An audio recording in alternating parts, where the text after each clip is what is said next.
সেদিন আপনাদেরকে বলেছিলাম না, পাশের বিল্ডিংয়ের ভাবির কাছে 3টা কুশন কাভার বানাতে দিয়েছিলাম। তো আজকে আফরার স্কুল ছুটি শেষে আফরাসহ আমরা সেই বাসায় গিয়েছিলাম কুশন কাভারগুলো আনার জন্য। ওই বাসায় একটা বিড়াল আছে, যেটা পোষা বিড়াল। তো আফরা আদর করতে গিয়ে সেই বিড়ালের আঁচড় লেগে যায়।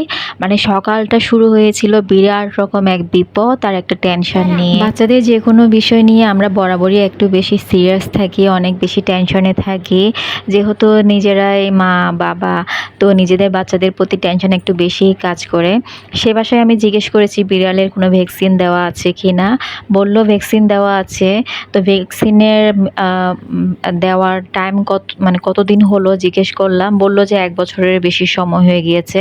এদিকে আমার হাজবেন্ডকে যখন ফোন করে বললাম, উনি বললো একটা ভ্যাকসিনের তো মেয়াদি থাকে 1 বছর, 1 বছরের যদি বেশি হয়ে থাকে তাহলে তো একটু রিস্ক থেকেই যায়।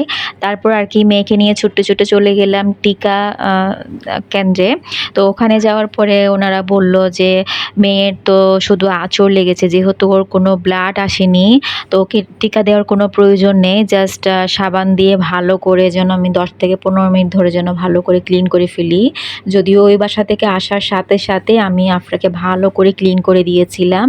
তারপর বিরাট একটা টেনশন নিয়ে, মনে অনেকটা আর কি সন্দেহ নিয়ে আমার কাছাকাছি আরও একটা হসপিটাল আমি চলে যাই।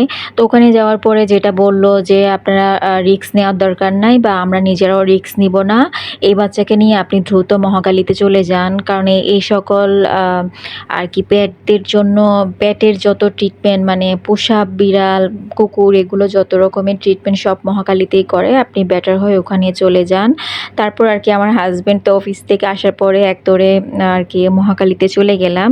তো ওখানে বলল যে রিস্ক নেওয়ার দরকার নেই, টিকা দিলে আবার কোনো ভয় নেই, যে ওর আঁচড় না মানে লেগেছে, ব্লাড না আসলেও ভয় পাওয়ার কিছু নেই, টিকাটা দিয়ে দিতে পারবেন। তো অবশেষে একটা টিকা দিয়ে আনলাম, 3 দিন পরে আরেকটা দিতে হবে।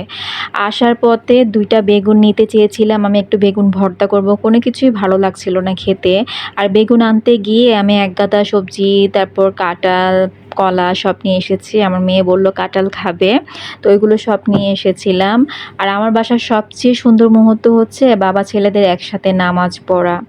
আজকে কেন জানি আমার ইচ্ছে হলো যে একটু আমি তেলের পিঠা বানাই, যেটা আমাদের চট্টগ্রামে চেয়েও চট্টগ্রামের বাইরের অঞ্চলগুলোতে কিন্তু অনেক বেশি ফেমাস। বিশেষ করে ঢাকাতে কিন্তু আমি প্রায় দেখি তেলের পিঠাগুলো কিন্তু সবাই অনেক পছন্দ করে। কিন্তু তো আজকে আমি যেটা করলাম, ইনস্ট্যান্ট চাল ভিজিয়ে নিলাম, যেটাকে বলে গরম পানি দিয়ে সাথে সাথে চালটা ভিজিয়ে নিয়েছি। এরকম একটা অবস্থাকে আগে থেকে ভিজিয়ে রাখিনি।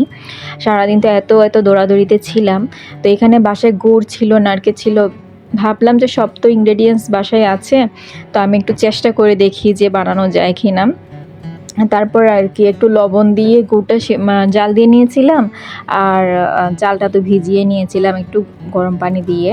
তো এখানে তেল গরমে বসিয়ে নিয়েছি, আর যে আমি খেজুরের রসটা করে নিয়েছি ওর মধ্যে আমি চালটা দিয়ে ব্লেন্ড করে নিয়েছিলাম। তো আজকে যেহেতু আমি একদম চালগুলো ইনস্ট্যান্ট মানে যেটাকে বলে ইনস্ট্যান্ট ভিজিয়ে রেখে ইনস্ট্যান্ট ব্লেন্ড করতে গিয়েছি, তো মিশ্রণটা ভালো হয়নি, মানে পারফেক্ট হয়নি, যার কারণে চুলায় দেওয়ার সাথে সাথেই একদম ছড়িয়ে গিয়েছিল। মানে আজকে এমনিতেও অনেকটা টেনশন মাথায়, কেন জানি কাজকর্মগুলো আমার কাছে মনে হচ্ছে যাই করছি কোনোটাই পারফেক্টলি হচ্ছে না। তো এরপরে হচ্ছে আবার চালের গুঁড়া ছিল বাসায়, ময়দা ছিল, চালের গুঁড়া আর ময়দা মিক্স করে সেম প্রসেসে হচ্ছে এই আর কি পুয়া পিঠাটা করে নিয়েছি। এটাও মজাও হয়েছে খেতে, গুড় দিয়ে নারকেল দিয়ে আর কি করে নিয়েছিলাম। আসলে বাচ্চারা যখন অসুস্থ হয় মানে কোনো কাজ তো হাতে উঠেই না, আর কাজ যদি বাধ্যতামূলকভাবে করতে হয় তাহলে মনে হয় যেন কাজগুলো সব এলোমেলো হয়ে যাচ্ছে, এমন একটা সিচুয়েশন হয়। তো আমার বাসায় হঠাৎ করে আবার ওই যে বললাম আমি যে গেস্ট আসবে, এরকম একটা কথাবার্তা হচ্ছিল যে যে কোনো সময় আসতে পারে, যে কোন দিন আসবে সেটা জানতাম না। তো আজকে আবার রাত্রেবেলা ফোন করে বলল ওনার সকাল সকাল আসবে। তো আমি আবার রাত্রেবেলা মানে হঠাৎ করে যখন কেউ আসবে ফার্স্টে মনে পড়ে ডিমের কথা, যে ডিমের দিয়ে কোনো রেসিপি, সেটা নাস্তার ক্ষেত্রে হোক বা খাবারের ক্ষেত্রে হোক, মানে তরকারির ক্ষেত্রে। তো আমি ডিম দিয়ে ফার্স্টে একটা পুডিং বানাতে দিয়ে নিয়েছি। আর সকাল সকাল উঠে আমি এখানে সেমাই করে নিয়েছিলাম। বাসায় চিকেন নাগেটস তো আমি বানিয়ে রেখেছিলাম আগে, সেই সাথে সমোসা বানিয়ে রেখেছিলাম। তো আপনারা দেখেছেন ফ্রোজেন সবসময় আমি কিছু না কিছু রেডি করে রাখি, কারণ আমার বাসায় দেখা যায় হুটহাট করে মেহমান যখন আসে, আমার বিশেষ করে মানে বিস্কিট দিয়ে চা নাস্তা দিতে তেমন একটা বেশি ভালো লাগে না। তারপর আর কি তাড়াহুড়ো করে রান্নাগুলো করে নিয়েছিলাম। এখানে বোয়াল মাছ করেছি, চিংড়ি মাছ করেছিলাম, তারপর চিকেন ফ্রাই করেছিলাম, রুই মাছ করেছিলাম, আর কাঁঠাল বিচি, গরু, মুরগি, এই তো এইগুলো দিয়ে করে নিয়েছিলাম। আর আমি সবসময় যেহেতু মেহমান আসবে বলেছিল আগে থেকে, মানে আসতে পারে যে কোনো সময় বা নাও আসতে পারে, এরকম দ্বিধাদ্বন্দ্বের মধ্যে ছিল। আমার খালাতো ননদ অ্যাকচুয়ালি উনি ঢাকায় এসেছিলেন কোন একটা কাজে, তো আমাদেরকে দেখে যাবেন বাসায় এসে, ওইটাই বলেছিলেন যদি সময় পাই দেখে যাবেন। তো সেই হিসেবে আমি টুকটাক কিছু আগে থেকে একটু প্রিপারেশন নিয়ে ফ্রিজে রেখে দিয়েছিলাম, যার কারণে যদি উনি হঠাৎ করে আসেও যাতে একটু মানে ওনাকে একটু হালকা কিছু দিয়ে হলেও আপ্যায়নটা করতে পারি। এদিকে কাঁঠাল বিচি আরও কিছু আমি ফ্রোজেন করে রাখছি, সবাই এত পছন্দ করে। গত একটা ব্লগে এক আপু জিজ্ঞেস করেছিলেন কাঁঠাল বিচিগুলো যে ডিপ ফ্রিজে রাখছি এগুলো সিদ্ধ হয় কি না। তো সিদ্ধ করার জন্য আমি প্রেশার কুকারে দিয়ে দিই, মানে রান্নার সব কিছু একদম তেল মশলা থেকে শুরু করে যাবতীয় সব কিছু দিয়ে প্রেশার কুকারে একবারে বসিয়ে দিই।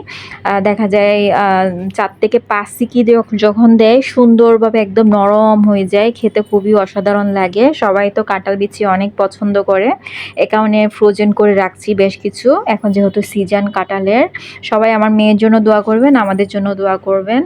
আর আজকে আমি বিদায় নিচ্ছি, নেক্সট ব্লগে দেখা হবে ইনশাল্লাহ। সে পর্যন্ত সবাই ভালো থাকবেন, আল্লাহ হাফেজ।